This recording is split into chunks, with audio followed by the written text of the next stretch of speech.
bom dia, que bom começar mais uma semana com você aí de casa. Começamos agora o programa RF com você para todo o Brasil e o tema de hoje é Alzheimer. Você tem alguma dúvida sobre o assunto? Anda perdendo a memória? Bom, já pode mandar seus comentários com a hashtag RF com você em todas as redes sociais. Você também já pode fazer uma foto enquanto nos assiste. Isso mesmo, vai em frente à TV agora, faz o clique, sua foto pode aparecer aqui hoje, para todo o Brasil. Lembrando que estamos ao vivo e seguimos assim até a 1h da tarde, como você já sabe. E eu já quero convidar você para curtir a página do Facebook da Rede Família. Entra lá, facebook.com/Rede Família Oficial. Basta clicar aqui em curtir. Curtindo, gente, todo dia tem postagem, conteúdo novo para você. Você pode compartilhar, curtir, comentar toda a nossa postagem. Bom, coloca também o WhatsApp na tela, quero receber as opiniões. Aliás, se você tiver alguma dúvida sobre o assunto do dia, pode nos mandar a partir de agora. Tá curioso para saber o que vai ver hoje aqui, né? Então, olha só. Como anda a sua memória, hein? A repórter Larissa Israel foi às ruas fazer o teste. Pesquisa revela que exercícios físicos ajudam mais que atividades específicas para a memória.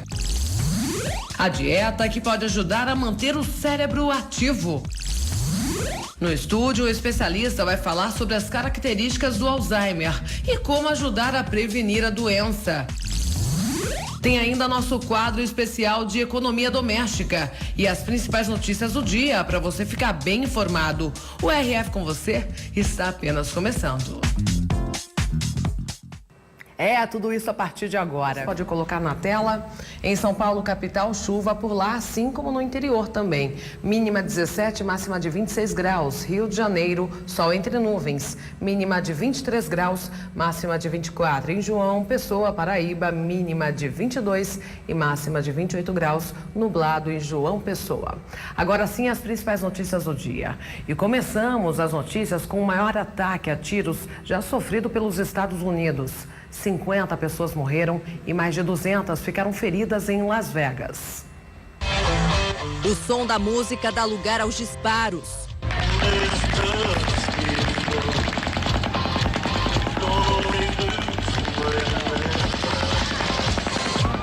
Gritos e muita correria.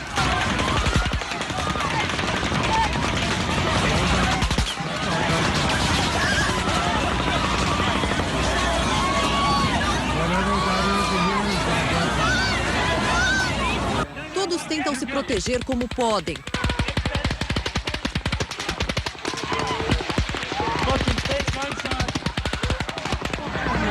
Mas até então, ninguém sabe de onde vêm os tiros.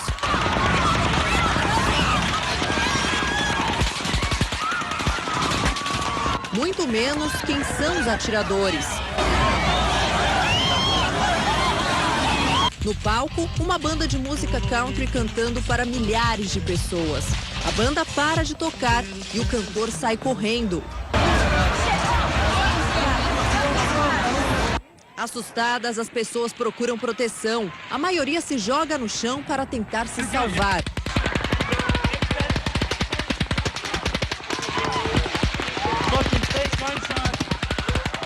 Essa mulher, ainda muito chocada, diz que no começo pensou que eram fogos de artifício, mas que depois começou a ver pessoas caídas no chão e muito desespero. As pessoas começaram a ficar umas sob as outras para se proteger e os tiros não paravam nunca, lembra. O cenário da tragédia é também o símbolo americano dos jogos, dos cassinos milionários e da badalação. Las Vegas, a cidade construída no deserto, viu sua principal avenida, Las Vegas Strip, se transformar em segundos. O local é ponto turístico com vários dos hotéis e cassinos famosos. Mas agora está cheio de carros da polícia, ambulância e muita gente assustada. Camera down and come help me. They have to move like several bodies out of the way. Put your camera down, please. I'm coming. Fucking multiple gunshot wounds, please. segundo a polícia, o atirador teria disparado do 32º andar do hotel Mandalay Bay, em direção ao festival de música. O suspeito, que é um morador local, já foi morto pela polícia, mas os policiais tentam localizar uma mulher que o acompanhava. Ela foi identificada como Mary Lou Denley e as autoridades pedem que qualquer pessoa que tenha informações entre em contato. Terrível. Bom, e vários acidentes foram registrados em São Paulo neste final de semana. Em um dos casos, o motorista foi preso porque estava alcoolizado. Um homem morreu após ser atingido e arrastado pelo veículo. A criança de aproximadamente 2 anos de idade estava sem cadeirinha no banco de trás do carro, que ficou completamente destruído.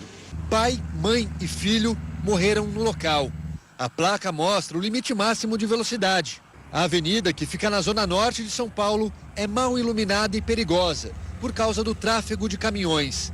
Ainda não se sabe as causas da batida.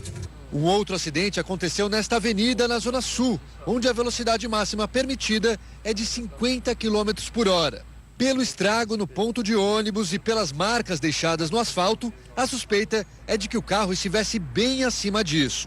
Um homem de 28 anos que esperava um ônibus foi atingido e está internado com fraturas nas 2 pernas. O motorista passou pelo teste do bafômetro, que acusou 50 miligramas de álcool por litro de sangue, uma dosagem considerada altíssima. Por isso, ele foi preso em flagrante. Um outro motorista fugiu depois de atropelar um idoso em Osasco, na Grande São Paulo. São 7h18 da noite, quando o funcionário público passa pela calçada. Segundo a polícia, ele foi atingido minutos depois. Esta mulher ouviu o barulho e saiu de casa para tentar socorrer a vítima. Ele estava vivo ainda, só que não dava para mexer com ele, né, na situação que estava. Célio Correia Gonçalves era funcionário público há 21 anos e tinha acabado de sair deste parque, onde trabalhava como vigilante. Já há uma suspeita de que o carro teria subido na contramão da rua e arrastado a vítima por alguns metros. Subiu na contramão, carro prata com o corpo de baixo. E soltou aqui e subiu, que a mão dessa rua é só aparecer. Barbaridade, gente irresponsável, né? E um temporal derrubou muitas árvores no sul do país. Vários carros foram atingidos. Passagem interditada, vários postes caídos ou quase tocando o chão. A madrugada começou sem luz para muita gente. Deu trabalho para as equipes responsáveis pela recomposição do sistema elétrico depois que milhares ficaram sem energia. A chuva forte que atingiu Porto Alegre, acompanhada do vento que chegou aos 100 km por hora, derrubou mais de 30 árvores aqui na capital. A árvore caiu sobre um veículo, danificando bastante esse automóvel. O vidro da frente quebrou e a lataria ficou amassada. A pista ficou parcialmente interditada com a queda da árvore. Por poucos fios não foram atingidos. Uma faixa de sinalização foi colocada para auxiliar os motoristas. Na praça que fica ao lado, muita sujeira, galhos caídos por todos os lados. Perto dali, mais equipes trabalhando para tirar pedaços de árvores que caíram sobre os fios da rede elétrica. Perto desse lugar, outro carro danificado. Aí eu só vi o estrondo, né? E ele bastante assustado, conseguiu sair sozinho do carro? Ele saiu sozinho. Ele estava apavorado, né? Estava apavorado. E uma performance no Museu de Arte Moderna de São Paulo tem gerado muita polêmica em todo o país. Isso aconteceu após um artista nu ser tocado por uma criança. Isso não é arte! Essa arte não nos representa! Não vamos tolerar isso, não! Os protestos na porta do Museu de Arte Moderna de São Paulo começaram depois que um vídeo correu à internet. A gravação foi feita durante uma performance na abertura da mostra Panorama da Arte Brasileira, essa semana no MAN. A proposta do coreógrafo Wagner Schwartz era interpretar a obra Bicho, da artista Lígia Clark. As esculturas da artista brasileira premiada mundialmente são feitas de alumínio e com muitas dobradiças. Foram criadas para que o público possa manusear e dar diferentes formas às peças. No tatame do MAN, o público poderia modificar as posições do artista. A cena que causou polêmica mostra mãe e filha interagindo com o corpo deitado nu no chão. A menina toca as mãos e pés do coreógrafo, sempre com a mãe ao lado. E depois segue para o lado do pai, na plateia. Como os protestos se multiplicaram, a Promotoria da Infância e Juventude decidiu abrir inquérito civil para investigar se houve abuso ou se a direção do museu descumpriu o Estatuto da Criança e do Adolescente, permitindo a entrada da criança no evento e expondo a menina a um conteúdo impróprio ou abusivo para ela. Uma criança, em hipótese alguma, pode ser exposta diante de um homem nu, completamente nu, em nome da arte. Não é adequado que crianças e adolescentes permaneçam no recinto onde é exibida esse tipo de performance. O museu alega que colocou na entrada a informação de que haveria performance artística com nudez e que não havia conteúdo erótico no trabalho do artista. Mas o aviso não continha indicação de faixa etária. Para esse crítico de arte, o museu errou ao não prestar maiores esclarecimentos do que aconteceria na inauguração da mostra. A impressão que dá é que o museu realmente não pensou que uma criança poderia participar disso. Então, para mim, o erro de avaliação está aí. Todo mundo teria que ter avaliado melhor isso, né? No momento que você deixa uma criança de 4 anos, né, manipular um homem nu, eu acho que você teria que ter pensado em todas as consequências. Então, acho que está muito além do certo e do errado, mas está na falta de uma compreensão maior do que aconteceu. Essa cartilha do Ministério da Justiça explica que desde 1988, quando acabou a censura, o país tem um sistema de classificação indicativa para cada faixa etária. São informações que ajudam aos pais ou responsáveis a decidir o que os filhos podem ou não ver ou participar. Só a classificação de 18 anos é restritiva, impede o acesso de menores, mesmo com a permissão dos responsáveis. Mas a lei indica a classificação apenas para filmes, jogos, DVDs e peças de teatro.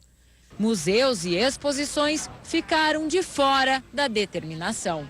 Para o presidente da Comissão de Direitos Infanto-Juvenis da OAB de São Paulo, é preciso proteger crianças e adolescentes. O museu, naqueles espaços em que tem cena de nudez, ele tem o dever de zelar pelo cumprimento da lei. Então, ele não pode se abster, querer colocar a total responsabilidade ali somente sobre a mãe. Ah, mas a mãe estava lá. Mas certamente há uma corresponsabilidade. Para essa sexóloga, a discussão deveria unir pais, Ministério da Justiça, museus e artistas também.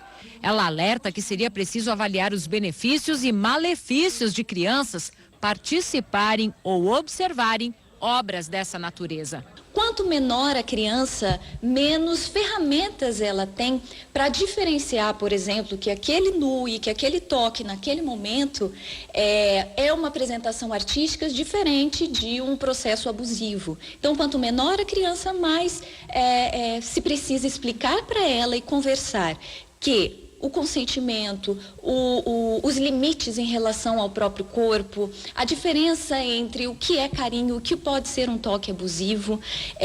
Ela precisa conhecer as partes do corpo e precisa saber os limites, que outro adulto não pode tocá-la nas partes íntimas, assim como ela também não pode tocar nas partes íntimas do adulto. Para essa advogada, mestre em educação, a polêmica abre espaço para uma reflexão. Ela acha que a classificação etária deveria ser estendida também para museus e exposições de arte. Eu acho que a arte é livre, né? Para nós adultos é uma questão às vezes de bom ou mau gosto. Mas quando nós temos crianças envolvidas, aí nós temos uma legislação que vai ter que ser observada. E aí eu acho sim que seria interessante nós termos uma indicação etária, até para que as pessoas entendam se podem ou não levar. Eu acredito que uma criança de 4 anos ainda não teria condições cognitivas de abstração para entender ali qual a proposta do artista. Bom, e a energia elétrica já está mais cara no Brasil e muitos brasileiros já estudam medidas para economizar. No mês passado, a tarifa foi amarela, com taxa extra de R$ 2,00 para cada 100 kWh de energia consumidos. Já foi um alerta para a Alessandra, que mora numa casa de 3 quartos com 5 pessoas. Só em desligar o ar-condicionado já economizou R$ 50.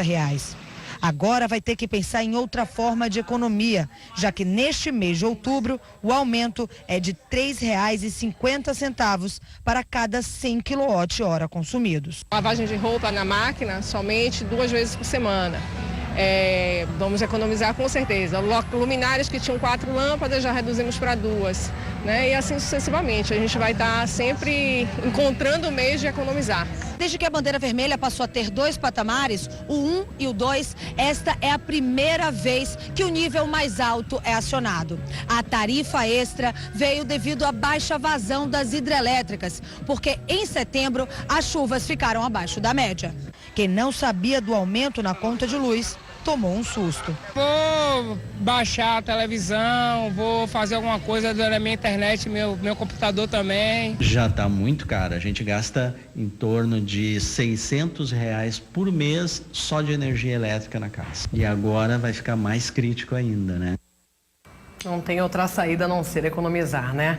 Agora, as novas regras para o pagamento do cartão de crédito é que o método antigo gerava muitos casos de superendividamento, mas atenção, os juros ainda continuam muito altos. Apesar de ser um aliado importante na hora de pagar algumas contas, o cartão de crédito pode representar um risco de endividamento, já que os juros aumentam de forma progressiva e a dívida pode ficar mais cara do que o valor da parcela. Em torno de 30% a 35% não pagam em dia.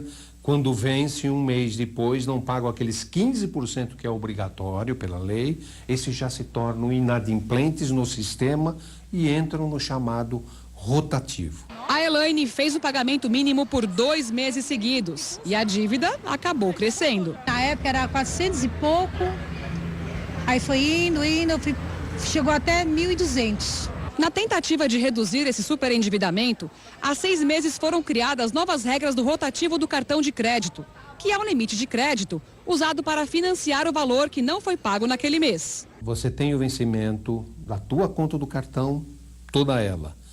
No vencimento você tem que pagar pelo menos 15% e durante o mês, após o pagamento dos 15%, você vai ser procurado pelo banco, é a regra, para te oferecer uma alternativa para pagar aquela dívida que você entrou no rotativo. Na prática, para quem paga em dia ou o mínimo e acerta no mês seguinte, isso até acontece.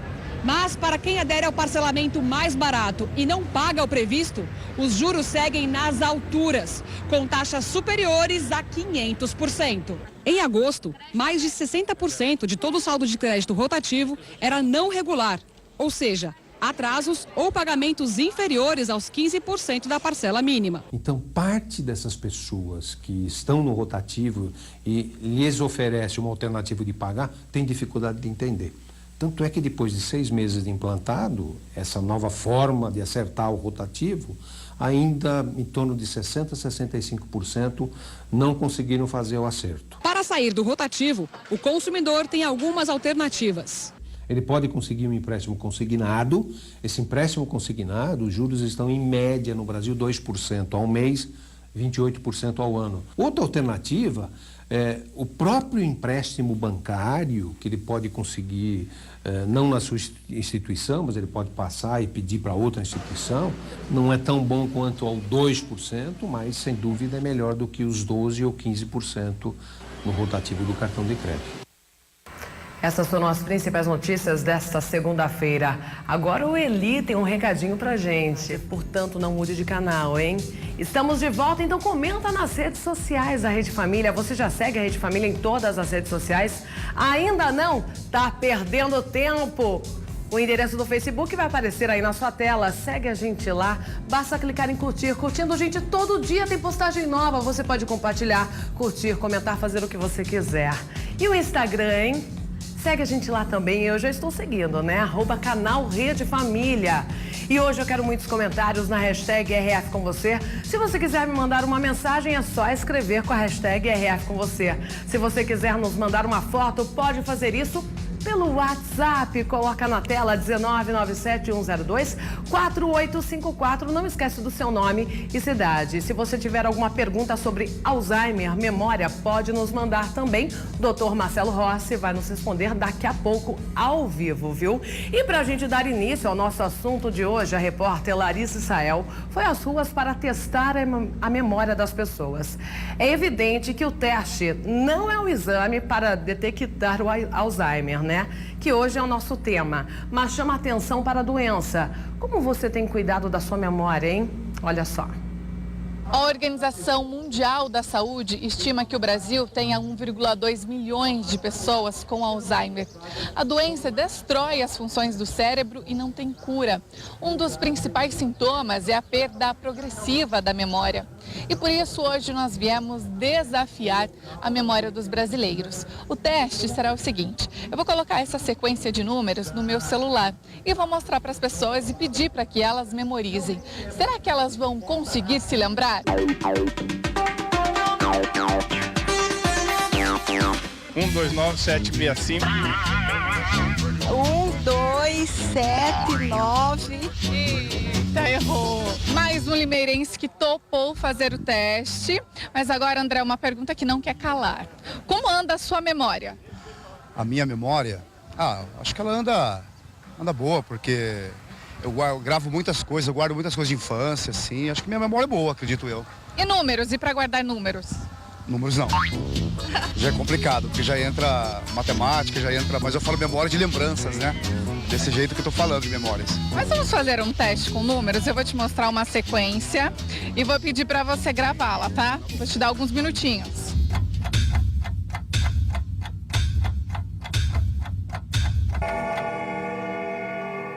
Pronto. Você consegue repetir essa sequência? 1, 2, 9, 7, 4, 5 e já me embananei já. Errou. 12974658. Não tem problema, mas até agora você foi a melhor, viu? Que bom. Eu acabo exercitando um pouco a memória. Eu gosto de gravar números. Acho que a minha profissão também acaba exigindo um pouco dessa questão de trabalhar a memória, por isso. Parece fácil, mas já deu para perceber que não é.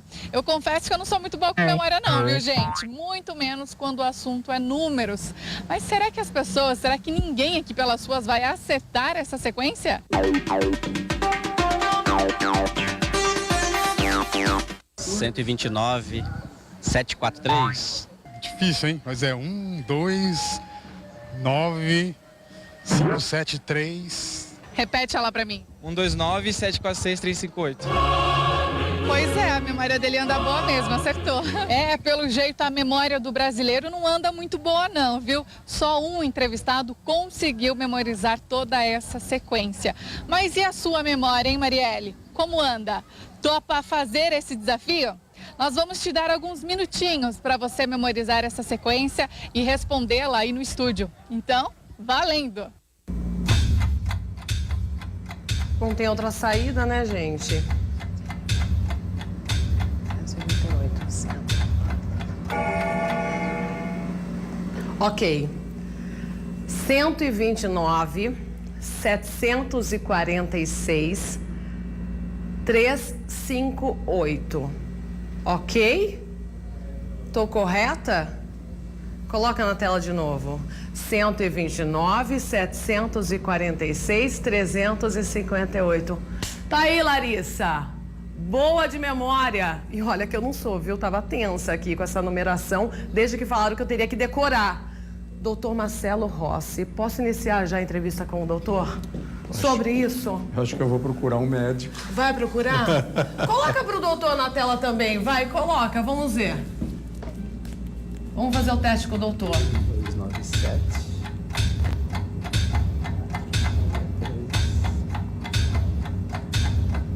Tempo esgotado. Doutor, conseguiu? 1297 463. Não, 464 358. Acertou. Acertei? Acertou. 129 746 358. Parabéns, sua memória está boa. Agora eu fiquei aflito, confesso que eu fiquei um pouco aflito. Não é? Não dá uma tensão? Dá bastante. Porque eu vou falar, eu sou um pouco esquecida, viu, doutor? É normal a gente ser esquecido, assim, no dia a dia? Em primeiro lugar, muito obrigado pelo convite, né? Uma satisfação. Nós que agradecemos a presença, uma honra muito doutor. grande estar num programa como o seu, de muito prestígio. Obrigada. É normal ficarmos esquecidos. Esquecer faz parte das atividades do dia a dia, né? Preocupação, aborrecimento, ansiedade, estresse, noite mal dormidas. Então, existe falta de atividade física. Então, existem alguns pormenores que podem contribuir com esse esquecimento benigno, né? Chamado de esquecimento benigno, que é o esquecimento corriqueiro. Eu não preciso muitas vezes marcar o número de um telefone de uma pessoa, sendo que eu tenho ele agendado na agenda do meu telefone. Eu não preciso guardar o meu CPF, meu RG, porque eu tenho ele no documento. Então, esquecer faz parte. Porém, a importância é de nós fazermos justamente esse diferencial do esquecimento benigno, vamos assim chamar, o esquecimento evolutivo, senil, da idade, para o esquecimento patológico, que no caso seria a doença de Alzheimer. Uma das demências que seria a do Alzheimer. Doutor, não sei se o senhor concorda comigo, mas antes, quando não existia tanta tecnologia, a gente decorava mais, né? Antes eu decorava o telefone de casa, celular dos amigos, da minha mãe, do meu pai. Se você me perguntar hoje, eu não sei nenhum decor. Antes a gente exercitava mais a memória. O GPS também, a gente era obrigada a procurar as placas, né? As ruas, hoje não, é muita facilidade. O Waze mesmo a gente usa, então a gente não exercita o cérebro, né? Perfeito. Isso é prejudicial. É prejudicial a informação, né? A informatização, a vida moderna. Ela tem o lado positivo e teve o lado negativo. Eu acho que o lado negativo é justamente isso, né? É a dependência hoje dos artefatos, né? Tecnológicos para poder facilitar a nossa vida. E, eventualmente, acomodamos bastante a nossa memória. O doutor indicaria, de repente, a gente deixar de usar um pouco essas tecnologias? Olha, isso não sou eu, né? Isso é a ciência, de certa forma, até que coloca, né? Eu acho que você vê as crianças hoje, né? Elas já nascem, já ganham um celular, por exemplo, né? Então acaba tendo todo um estímulo para esse outro lado, né? Para essa outra desenvoltura. E a cognição é uma coisa, é um órgão, o cérebro é um órgão como o braço. Você quebra o braço, você coloca o gesso, você fica com o braço imobilizado em 40 dias. Você tira o gesso, o que acontece? Você tem uma restrição do membro, atrofiou o músculo. O cérebro é idêntico.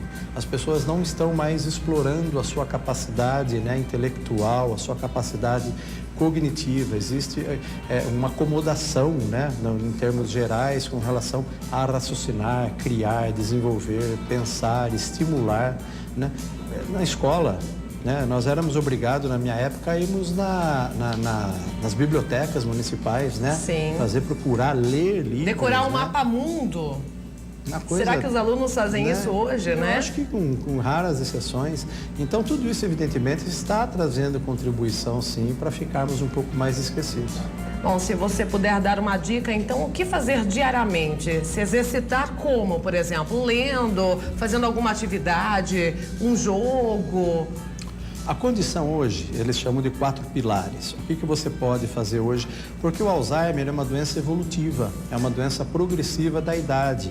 Quem viver, obviamente, vai ter chance de desenvolver a demência. Porém, nós temos inúmeros tipos de demência. A demência de Alzheimer é uma das mais frequentes. Entre as várias que nós temos demência por deficiência de vitamina, nós temos demência por desidratação. É uma coisa muito comum na pessoa idosa, ele não bebe líquido, então ele fica desidratado, ele fica um demenciado por falta de líquido. Ou seja, dá para prevenir. Dá para prevenir. Falta de vitamina, né? Falta de Hidratação. vitamina, hidratação. Já o Alzheimer não dá. O Alzheimer já é uma outra história à parte. Sim. Então, a condição preventiva hoje começa com os 4 pilares. Eles definem como 4 pilares de importância. O primeiro é a atividade intelectual, ler livro, fazer palavras cruzadas, aprender uma língua, a mexer com informática. Isso desde criança, doutor? Desde criança. Se bem que tem um dado muito recente e novo que depois eu gostaria de comentar com você. Mas uma das condições é essa, é manter a intelectualidade ativa. A segunda condição, não tão mais importante quanto a integração social, manter essas pessoas interrelacionadas, você ser líder da sua comunidade de bairro, bairro, você participar da LIC, você participar da comunidade, da igreja. Então, essa inter-relação, por isso que nós estimulamos muito o idoso a participar dos grupos de terceira idade. Lá ele vai ouvir palestra, ele vai confabular com outros amigos, vai fazer amizade. Vai estar sempre ativo na atividade, sempre ativo. Isso é importante. Ele vai comentar uma matéria que ele viu no jornal. Então, essa continuidade de estímulo social do cérebro é muito importante. A terceira condição muito importante, a atividade física. Quanto mais exercício você faz, mais sangue, mais oxigênio, mais nutriente você manda para o cérebro. Consequentemente, seu cérebro fica mais ativo, fica mais participativo. Temos uma reportagem sobre isso, inclusive, viu? Daqui a pouco a gente vai mostrar. Bacana. E a quarta, não mais importante, é a alimentação. Hoje preconiza-se muito a alimentação do Mediterrâneo, que é uma dieta rica em peixe, em ômega 3, diminuir o consumo de carne vermelha, estimular mais o consumo de carnes brancas, evitar laticínios, ingerir bastante azeite extra virgem. Então, a alimentação, aliados a uma boa atividade física, a uma vida intelectual ativa e uma vida social participativa, com certeza é a melhor ferramenta para a prevenção das demências. No caso aqui, especificamente, é do Alzheimer. Você falou do ômega 3, é interessante a pessoa tomar a cápsula diária? A partir de quantos anos, de repente, doutor? Estudos hoje apontam que a demência, ela já começa a ter manifestação, olha que coisa absurda, como a demência hoje é uma coisa tão interessante, nós não temos o tratamento, mas nós temos o conhecimento do manejo, da forma de conduzir, da forma de diagnosticar, da forma de medicar. E nós sabemos que a demência hoje já começa a dar evidências na vida adulta. Ou seja, na fase dos 30, 40 anos, você já pode começar a ter suspeitas de que esse paciente pode vir a ser um sério candidato a desenvolver a demência do tipo Alzheimer no futuro. Então, quando você fala do ômega, é mais uma condição, é um fator protetor, vamos dizer. Não vamos dizer que quem toma ômega 3 vai evitar a doença, vai prevenir. Mas pode ajudar, É uma somatória, Sim. é uma somatória. Mas é uma das condições que ajudam a nutrir, a alimentar os substratos, né, dos hormônios, dos neurônios cerebrais. Bom, entrando então no assunto de Alzheimer, como você disse, não dá para prevenir, né? Mas dá para detectar, até para a família se preparar, né? É muito difícil, principalmente para a família, porque quem tem o Alzheimer não sabe da doença, né? Como detectar o Alzheimer? A gente fez até a brincadeira ali da memória curta. Não é porque a pessoa, de repente, não conseguiu memorizar aquela numeração, aquela tem o Alzheimer, pode ter o Alzheimer, não tem nada a ver. Foi uma brincadeira mesmo que nós fizemos, né? Mas como detectar os primeiros sintomas do Alzheimer, doutor? Primeira coisa, nós acreditamos nos fatores de risco. O que são os fatores de risco? São doenças que predispõem à manifestação da doença. Pessoas hipertensas têm uma predisposição a desenvolver o Alzheimer. Pessoas depressivas têm predisposição a desenvolver o Alzheimer. Pessoas que fizeram ingestão de bebida alcoólica durante a vida. Pessoas que tiveram traumatismos cranianos no passado podem, eventualmente, você vê lutador de boxe, né? Recentemente aí o Maguila. Existem alguns casos muito interessantes com relação a isso. Então, existem algumas doenças que podem predispor à manifestação, mas isso não indica que todo hipertenso, todo diabético vai vir a desenvolver a doença. São fatores que, associados ao estilo de vida, podem vir a favorecer você a desenvolver a doença. A característica básica é o quê? O que é o Alzheimer? O Alzheimer é a morte dos neurônios, é a morte do cérebro, é a morte das células pensantes. Então, o que ele promove? Ele promove um declínio da cognição. Quando nós falamos em cognição, é a capacidade de você pensar, de você projetar, de você raciocinar, de você planejar, de você ter toda uma desenvoltura de raciocínio. Sim. Posteriormente, começa a haver um comprometimento comportamental. Aí é interessante, e aí que, lamentavelmente, as pessoas procuram o consultório. Ela começa a ter manifestações no dia a dia, coisas que você eventualmente fez durante toda uma vida, atividade a vida diária, que nós chamamos, você começa a encontrar dificuldades. Você vai num supermercado, você chega lá, você esquecer é normal. Mas você começa a esquecer coisas que eventualmente sempre foram prioritárias para você. E você começa a ter a necessidade de ter ajuda de terceiros. Então aí começa a ter um declínio no comportamento. Muitas vezes começam as psiques, né? Você acha que às vezes o paciente está depressivo e de repente não é depressão, de repente é um início de Alzheimer, de repente é uma ansiedade, de repente é um estresse, de repente é uma tensão muito grande. Então, o comprometimento comportamental é uma das manifestações muito frequentes. E, por último, nós temos o comportamento funcional. A pessoa, pela evolução da doença, você começa a ter limitações nas atividades físicas, né? Aí entra aquela dificuldade sempre muito grande para os familiares, né? O que fazer, como lidar, como administrar, como conduzir. Então, é uma doença, como você disse, o paciente de início, ele até tem noção. Alguns, nós procuramos nunca abordar para o paciente de forma categórica. Você está com demência. O termo hoje é demência. Você não está com demência. Para o familiar, você sempre faz essa abordagem. Presume-se que seu pai, presume-se que sua mãe esteja desenvolvendo um quadro demencial, provavelmente do tipo Alzheimer, né? O que é muito difícil, né? Nós temos hoje uma barreira muito grande ainda por vencer, que é o preconceito dos próprios familiares, que não é a aceitação do familiar. E o segundo, a forma de como conduzir. É diferente você conduzir. Tem que ter paciência, né, doutor? Muita paciência. E um dos sinais, acho que mais comuns também, que tem relatos até na minha família, é o esquecimento da volta para casa. Perder o caminho e não se achar. Isso é comum? Os familiares chegam relatando isso? Entre as muitas manifestações, essa é uma das comuns também. A que mais caracteriza é o esquecimento recente, né? Nós estamos aqui falando sobre um tema, sobre uma matéria, ele mal lembra o que ele almoçou, o que ele acabou de almoçar, ou ele mal lembra o que ele acabou de tomar no café da manhã. Então, isso é uma condição que chama muito atenção.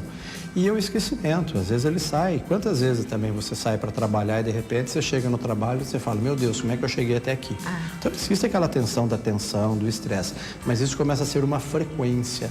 Então, isso começa a comprometer as atividades da pessoa. Um exemplo rápido.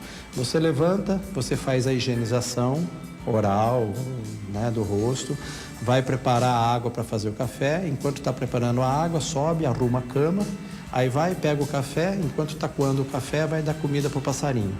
O dia que você levantar e você for já ferver a água, de repente você sobe para se higienizar, depois você desce para dar comida para o passarinho, depois você vai arrumar a cama, a água queimou, você entendeu? Você começa a fazer uma inversão nas suas atividades, da rotina, muito bem. É sinal de que pode começar a existir a manifestação de que alguma coisa está acontecendo com o seu cérebro. E por que quem sofre dessa demência lembra de coisas do passado, doutor? É uma característica do cérebro, está registrado. Esse é o grande diferencial. Para memórias recentes, ele não tem recordação, mas para memórias passadas, ele ainda tem o registro. Uma característica importante que vale a pena, é um dado técnico, mas é importante. A região responsável por essa memória é essa região aqui do cérebro, occipital direita e occipital esquerda. Geralmente na região do hipotálamo. Então essa é a região da memória recente. Então você começa, nas aulas que a gente dá, você tem os slides que começa a mostrar a degeneração dessas áreas. Então elas vão se expandindo e conforme elas vão atingindo outras regiões do cérebro, região parietal, região frontal, região occipital, ele vai perdendo essas características também de memórias que estavam registradas no passado, ele começa a perder progressivamente também.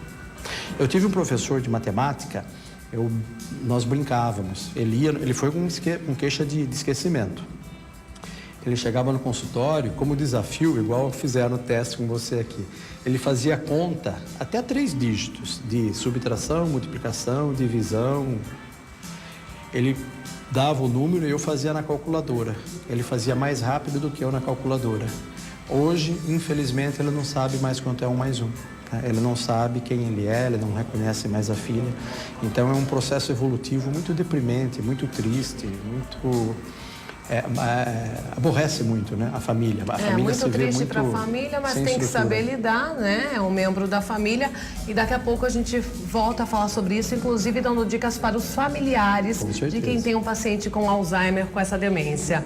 Mas a gente já falou aqui sobre exercícios físicos, né? Para a memória. Como palavras cruzadas, pode livrar alguém de ter a doença sim. Mas exercícios físicos, gente, ajuda e muito, olha só. Encontrou uma palavra aqui, forma outra ali e o passatempo vira um bom exercício para a memória. Mas um artigo britânico alerta: para a prevenção de doenças como Alzheimer, ele não ajuda tanto. Eles podem ajudar na atenção, na fluência, nos conhecimentos gerais. Não pode achar que essa palavra cruzada é a única solução e que se a pessoa ficar o dia inteiro em casa fazendo palavra cruzada, não vai ter Alzheimer.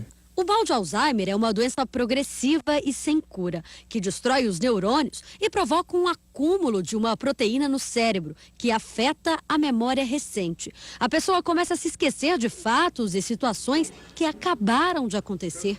Quem sofre com o problema também apresenta dificuldades em aprender coisas novas. Para estimular o cérebro e reduzir as chances de ter a doença no futuro, os cientistas sugerem uma lista de atividades que exigem concentração, desde estudar novas línguas a fazer aulas de música, de dança e até mesmo exercícios físicos.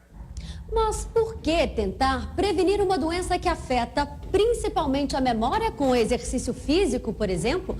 Pode parecer estranho, mas mexer o corpo melhora muito as funções do cérebro e aumenta a qualidade de vida. Porque isso aumenta a circulação de sangue, a produção de substâncias que são benéficas para o neurônio. Então já tem estudos mostrando que a atividade física regula as redes cerebrais que controlam a atenção, a linguagem, a memória e o humor. E humor? Esta turma tem de sobra. Nesta residência para idosos, todas as atividades são voltadas às necessidades dos moradores. Hidroginástica toda semana, musicoterapia, bingo. Tem algumas atividades que parecem lúdicas, mas tem um cunho voltado para a parte cognitiva. Então, continuar se vestindo sozinho, comendo sozinho, essa é a nossa preocupação, para que eles continuem mantendo a autonomia. E autonomia é o que a dona Alzira mais tem. Ela não para, participa de tudo. Aos 79 anos, ela está com a mente saudável e dá um show de simpatia.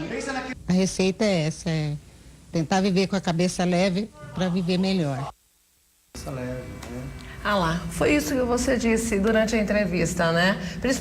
Principalmente os idosos fazerem parte de grupos. É muito importante, né, doutor? Para exercitar a cabeça, a mente, né? Esse convívio social. A socialização hoje ela é tão importante quanto a atividade física, alimentação e a atividade intelectual. A socialização é uma coisa nova para nós brasileiros, mas a socialização ela tem uma contribuição benéfica para o cérebro importante. Começar a partir de hoje, hein? Quem está assistindo o RF com você. Temos uma pergunta do Rogério de Campinas. O Alzheimer pode passar de pais para filhos? Muito importante. Como é o nome dele, Rogério? Rogério de Campinas. Rogério, muito pertinente a sua pergunta. 5% de chance. Se alguém chegar e falar para você que a doença de Alzheimer ela é hereditária, ao exemplo de outras doenças, hipertensão, diabetes, coronariopatia, sim, é hereditária. A doença de Alzheimer existe uma característica de somente 5% ser hereditária. Ou seja, é o que nós chamamos de demência pré-senil. É uma condição com umas características de manifestação muito mais precoce. Ela pode se manifestar em torno da quarta, quinta década. Você pode começar já a ter manifestações de esquecimento. E aí sim, pode existir uma contribuição hereditária. Você pode ter herdado, mas é só 5%. 95% das demências são senil, são de características únicas e exclusivamente evolutivas da idade. Bacana, daqui a pouco a gente volta com mais informações sobre esse assunto, perda da memória, Alzheimer. Coloca o WhatsApp na tela antes de chamar o intervalo. Para quem tiver alguma dúvida, pode nos mandar aqui, viu? Aproveita o doutor ao vivo, 1997102-4854. Agora sim, um rápido intervalo, não saia daí por nada desse mundo. Bom, a gente já falou aqui sobre atividade física, mas será que a alimentação também pode ajudar a memória? Doutor Marcelo, é isso, a alimentação pode ajudar? Inclusive, nós temos uma pergunta do Francis, de Juazeiro do Norte, sobre isso, Ceará. Quais alimentos podem ajudar a manter uma boa memória? Muito boa pergunta também. Hoje preconiza-se muito a dieta do Mediterrâneo, que é justamente essa dieta rica em ômega 3, rica em vitamina B12, rica na ingestão de azeite extra virgem, peixe, carne branca, castanhas brasileiras, ingerir pelo menos em quantidade 2 castanhas brasileiras por dia, ter moderação com carne vermelha, não precisa abolir a carne vermelha, mas ter moderação com a carne vermelha e evitar laticínios, né? Os laticínios são prejudiciais. Então, isso é de acesso a fácil informação. Hoje na internet, no Google, coloca lá dieta do Mediterrâneo. É a dieta preconizada não só para a memória, mas uma dieta de um modo geral saudável, né? Para toda a parte física, mental do corpo. Bom, não precisa nem procurar no Google. Francis, acompanha só nossa matéria. Também temos uma reportagem especial sobre alimentação. Vamos ver. Os pesquisadores acompanharam um grupo com quase 600 idosos europeus durante 3 anos. Metade consumiu a dieta mediterrânea, baseada em frutas, legumes, cereais e azeite. A outra metade se alimentou normalmente, sem dieta. O resultado é que os idosos que seguiram a dieta mediterrânea perderam menos volume do cérebro do que o outro grupo. É um conjunto de fatores, né? Acho que a gente pode citar redução da inflamação, melhora dos fatores de risco cerebrovasculares, do tipo pressão alta, diabetes, colesterol, e principalmente o resultado de tudo isso é um fluxo sanguíneo melhor. Então o sangue chega melhor para o cérebro e recebe mais alimento, mais glicose, mais oxigênio, e ele funciona melhor por mais tempo, então reduzindo a atrofia. Com o passar dos anos, o nosso cérebro fica menor. Faz parte do envelhecimento. A atrofia vem acompanhada da perda de funções importantes, como memória, atenção e capacidade de aprendizado. Por isso, o esforço da ciência para reduzir esse processo. Curiosamente, contrariando algumas descobertas anteriores, a maior ingestão de peixe e menor de carne não foi associada a diferenças no cérebro. O Mediterrâneo está a mais de 10 mil quilômetros de distância do Brasil. Mas isso não é desculpa para não darmos aquela ajuda ao nosso cérebro. Por aqui estamos cercados dos principais produtos que compõem uma das dietas mais famosas e mais saudáveis do mundo. O cardápio inclui grande quantidade de frutas, legumes e cereais, como o trigo e o arroz. O azeite é a principal fonte de gordura. Quantidades moderadas de peixe, derivados de leite e carne vermelha. É uma comida que os olhos também comem, sem dúvida, porque tem cor, tem sabor, tem aroma, tem texturas.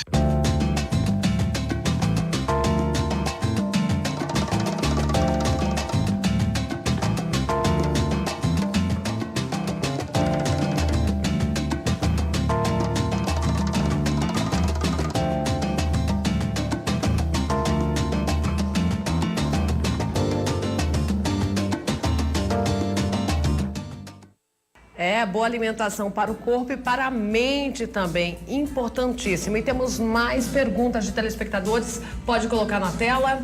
A próxima pergunta é da Gildete de Limeira, aqui. Qual a diferença entre Parkinson e Alzheimer?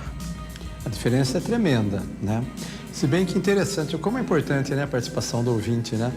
Uma característica dos pacientes com mal de Parkinson é que após 10, 15, 20 anos com a instalação da doença de Parkinson, esse paciente é um forte candidato a vir desenvolver demência também, do tipo Alzheimer. Então, um dos fatores de risco, né, vamos assim dizer, para você desenvolver o Alzheimer é você ter como base a doença de Parkinson. A doença de Parkinson, ela se caracteriza basicamente pelo tremor de extremidades, né? Que é o tremor aos movimentos. Você vai pegar um copo, você está em repouso, sua mão está aqui. Você Só vai pegar nas mãos, um copo doutor? nas mãos, na postura, na forma de andar. Você adquire uma característica do dedo que nós chamamos que é dedo de contar dinheiro.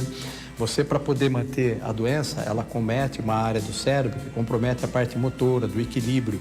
Então, para você poder manter-se em pé, para poder manter-se deambulando, equilibrado, você adota uma postura, né, compensatória, fica mais curvado para manter um equilíbrio do eixo da coluna. Então, a característica predominantemente é essa, né? São os tremores. O paciente perde toda a expressão facial, nós chamamos de expressão facial marmórea, né? Face de mármore, é uma expressão fria, ele não tem os traços, eles não têm o sulco, né? Das narinas, da testa, do sorriso, então ele perde essas características. Não sorri, não fica bravo, você não sabe. Você não sabe, você conta uma piada, ele fica, né? Muitas vezes parado. Por dentro ele está rindo, mas ele, infelizmente ele não consegue dar essa manifestação. Então você tem uma degeneração da expressão facial, da parte motora e principalmente dos tremores. Próxima pergunta, a Rosângela de Monteiro, Paraíba. Quem tem outras doenças neurológicas pode ter Alzheimer também? Pode, é o caso que eu citei para você agora, o caso do Parkinson, né? Mal de Parkinson, pode, não são todas. Nós temos outras doenças também com importância diagnóstica diferencial. Você tem hoje a demência frontotemporal, você tem a demência de Huntington, você tem as próprias esquizofrenias, podem ser doenças que eventualmente vão ser também um pré-requisito para desenvolver a demência, mas nem todas as demências neurológicas, né? Então, cada qual do seu grupo, mas existe uma minoria delas que podem sim favorecer o desenvolvimento. Olha lá, a próxima pergunta é da Soraya de São Sebastião, Tocantins. Por que a pessoa que tem Alzheimer se irrita facilmente? Justamente, o que nós temos naquela acontece é a fase que você fala. Primeiro você tem o comprometimento cognitivo, que é a capacidade pensante, que é a capacidade de agir. E depois começa a capacidade comportamental.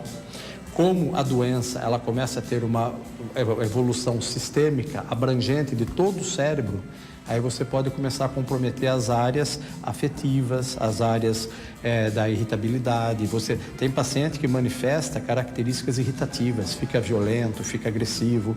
Tem pacientes que apresentam manifestações sexualmente compulsivas. Então, depende pela extensão de onde a doença começa a evoluir. Inicialmente é nessa região que eu falei para você aqui, occipital. Dependendo do processo evolutivo, ela vai comprometendo certas áreas do cérebro que são responsáveis pela fala, pela marcha, pela irritabilidade, pelo sono. Alguns não dormem porque começa a comprometer a área do sono. Então é uma doença muito limitante. E às vezes essa mais uma vez a família tem que ter paciência, não tem outra forma, né, doutor? É muito difícil. Agora a pergunta é do Valtair de Frutal, Minas Gerais. Qual a possibilidade de um idoso ter a doença após um tombo? Existe?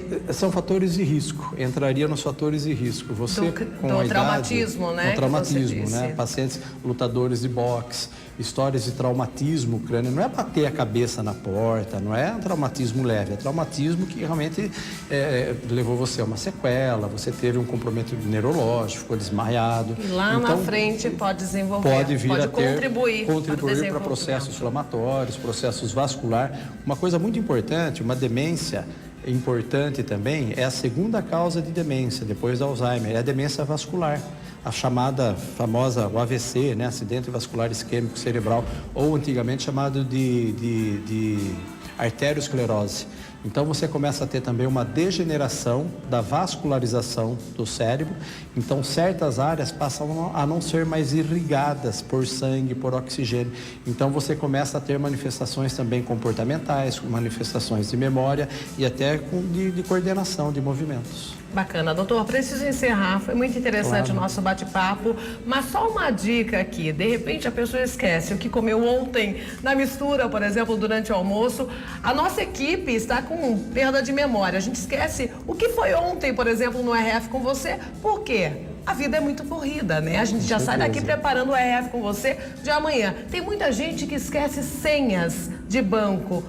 Podem ficar tranquilos, isso aí não quer dizer que a pessoa está sofrendo de alguma demência não, né? Não, podem ficar tranquilos, né? A condição do esquecer hoje é normal, Você não pode ter o esquecimento da senha, você não pode ter o esquecimento de você comeu ontem com mudanças comportamentais, com mudanças, com alternâncias. Eu levanto hoje alegre, no almoço eu estou irritado e à noite eu estou depressivo. Se você tiver essas alternâncias comportamentais, mais esses esquecimentos pequenos, aí você procura o médico. A senha é comum esquecer. Muito difícil comum. mesmo é se a pessoa começar a esquecer o banco, né, doutor? Aí fica complicado.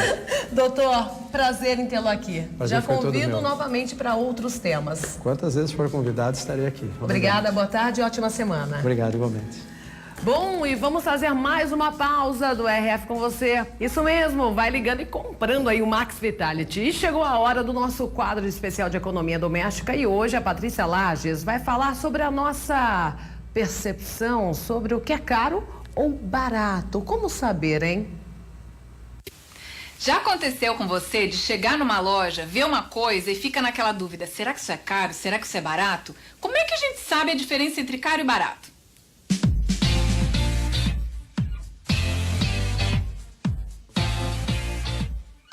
Olá, eu sou Patrícia Lages, especialista em finanças e autora do blog Bolsa Blindada. E hoje eu vou ensinar para você 3 regrinhas, muito simples e muito fáceis, para você saber se alguma coisa é cara ou é barata. Vamos à regra número 1. Caro e barato não tem a ver com o preço da etiqueta. Essa regra pode parecer meio estranha, porque como assim caro e barato não tem a ver com o preço da etiqueta? Não tem a ver mesmo, porque tem coisas de R$10 que é considerado um valor pequeno, barata, mas que nem sequer valem R$10. E tem coisas de R$1.000, por exemplo, que pode ser considerado caro, mas que valem até mais do que R$1.000. Então, o que você deve considerar? O custo-benefício. Você olha sim o preço da etiqueta, mas o que você tem que pensar? Isso aqui vale o preço da etiqueta? Eu realmente vou usar? Né? Não estou nem falando de comparar com outras coisas, né? Mas você pensar, esse produto vale o preço da etiqueta ou não? Se você chegar à conclusão de que vale o preço da etiqueta, então o preço está bom. Agora, se você falar, esse preço está muito alto para esse produto, então significa que está caro. Regra número 2. Não existe nada barato para todo mundo. É isso mesmo, não existe nada que você possa dizer, isso daqui para todo mundo é barato, todo mundo pode comprar. Não, por quê? Primeira coisa, a gente falou do custo-benefício. Então, uma coisa que eu comprei e que você também comprou, que nós pagamos o mesmo valor, mas eu usei muito e você não usou quase nada, foi barato para mim e acabou sendo caro para você. E outra coisa que você precisa colocar na ponta do lápis é quanto aquilo custa no seu bolso. Porque uma coisa barata para mim, no seu bolso, pode ser cara. E aí é que a gente já vai para a regra número 3. Regra número 3. Calcule a sua moeda. Todo mundo tem a sua moeda, mas nem todo mundo sabe qual é a sua moeda. Por exemplo, se você trabalha e tem um salário, você precisa saber quanto você ganha por hora. Então, o valor que você ganha por hora vai ser a sua moeda e eu vou te explicar por quê. Agora você diz assim, por exemplo, eu trabalho por conta própria, eu vendo trufa. Então a sua moeda tem que ser trufa. Por que isso? Porque quando você chegar lá numa loja e você vê o valor de alguma coisa, você tem que fazer um cálculo. Você tem que pensar assim, quantas horas eu tenho que trabalhar para comprar isso? E aí você vai chegar à conclusão se aquilo para você é caro ou barato. Se você tem que trabalhar muitas horas para comprar determinada coisa, significa que aquilo é caro. Então tem que valer muito a pena. E o contrário também vale. Isso aqui eu trabalho aqui uns minutinhos, já consigo comprar. Então é uma coisa barata dentro da sua moeda. Se você, por exemplo, vende trufas, como eu falei agora, você tem que pensar assim, quantas trufas eu tenho que vender para comprar isso? Nossa, é muita trufa, eu tenho que trabalhar muito. Então é alguma coisa cara que tem que valer muito a pena. Vamos ver como é que é feito esse cálculo? Acompanha aí. Se o seu salário mensal é de R$2.500 e a sua carga horária de trabalho é de 220 horas, você vai dividir 2.500 por 220 e você vai descobrir quanto você ganha por hora, que nesse exemplo seriam R$11,36. Sabendo quanto você ganha por hora, você vai ter sempre esse valor aí na sua cabeça, ainda que você vai comprar simplesmente um café. Aliás, vamos usar esse exemplo do café. Você chega lá na cafeteria e vai pedir um frappuccino, custa R$17. Vamos ver a conta que você tem que fazer? Lá na cafeteria, o frappuccino está R$17. Então, qual é o cálculo? Você vai pegar o valor de R$17 e dividir pelo valor da sua hora trabalhada. Vai dar R$1,49. Isso significa que você vai trabalhar quase 2 horas só para pagar aquele café. O que você vai fazer agora com essa informação? Você vai pesar se vale a pena ou não, para tudo que você for comprar. Nesse exemplo, o que você descobriu? Que eu vou ter que trabalhar 2 horas só para tomar esse café. Você pode concluir o seguinte: é muito tempo só por um café. Eu vou fazer outra coisa com os meus R$17. Ou então você pode dizer, não, olha, eu trabalho tanto, eu mereço, eu gosto desse café, eu vou comprar. Depende muito, você vê que isso não tem muito certo e errado. Mas o que você precisa saber? O quanto aquilo está custando mesmo do seu bolso. Porque você ganha por hora trabalhada, tá certo? Então você tem que saber quanto aquilo vai tirar do seu orçamento. E só comprar aquilo que realmente vale a pena. Não sair comprando sem saber quanto custa no seu bolso e depois se arrepender. A gente vai fazer um cálculo também para quem vende alguma coisa, como no exemplo que eu tô falando, as trufas. Como é que é essa conta quando a minha moeda são trufas? Se o seu lucro de cada trufa for R$1,50 e você vai comprar aquele frappuccino de R$17, você vai dividir 17 por R$1,50 e você vai descobrir que tem que vender 12 trufas para tomar um frappuccino. O conceito é o mesmo, você achou a sua moeda e vai pesar se vale a pena ou não. Então, nesse caso, o que você tem que pensar? Puxa vida, vale a pena eu fazer e vender 12 trufas só para tomar um café? Pode ser que você conclua que não vale a pena. Ou então você diga, quê? 12 trufas? Eu vendo num segundo, muito fácil, muito tranquilo. Então vale a pena, para mim não é caro, não é problema nenhum.